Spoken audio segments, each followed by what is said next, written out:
Hello guys, welcome back to my channel Riya's lifestyle চ্যানেলে সবাইকে স্বাগত জানাচ্ছি। তোমরা কেমন আছো সকলে? আশা করছি সকলে ভালো আছো, আমিও ভালো আছি। তো আজ যে ভিডিওটা নিয়ে এসেছি সেটা হলো বিশেষ করে আমার প্রিয়া দিদিভাইয়ের জন্য।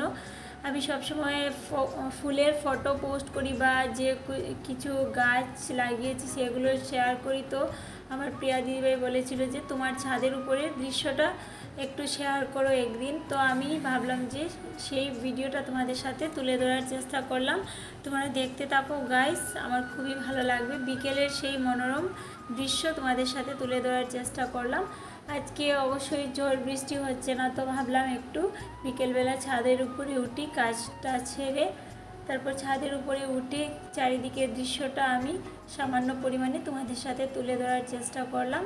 তোমরা দেখতে থাকো পুরো ভিডিওটা, আশা করি ভালো লাগবে।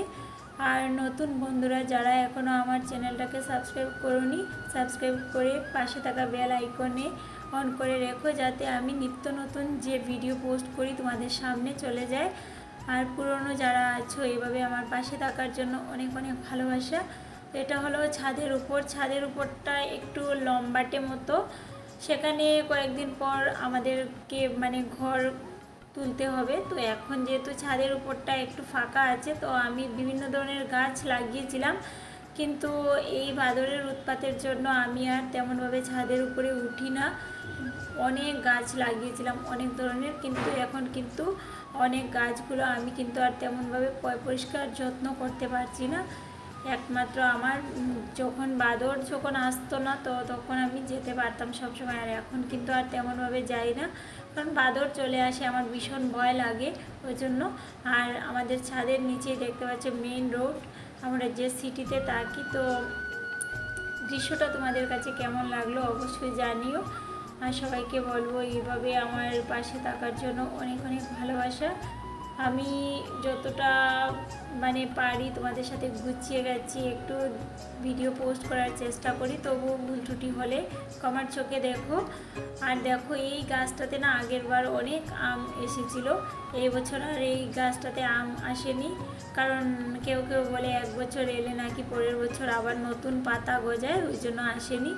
আর ওই যে পেছনে দেখতে পাচ্ছ সিনটেক্সের, সেখানে একটা আম গাছ আছে, এসেছিলো অনেক আম এসেছিলো, কিন্তু ঝড় বৃষ্টির কারণে অনেকটাই ঝরে গেছে। আর যদিও আমাদের গাছ না এই আম গাছগুলো, আমাদের পাশের বিল্ডিংয়ের, কিন্তু আমাদের ছাদের উপরেও পড়ে, তো আমরা প্রতি বছর টুকটাক আম পাই। কিন্তু আমি তো কাঁচা আম এখন আর তেমনভাবে খাই না, পাকা আমগুলোই খেতে আমার খুবই ভালো লাগে।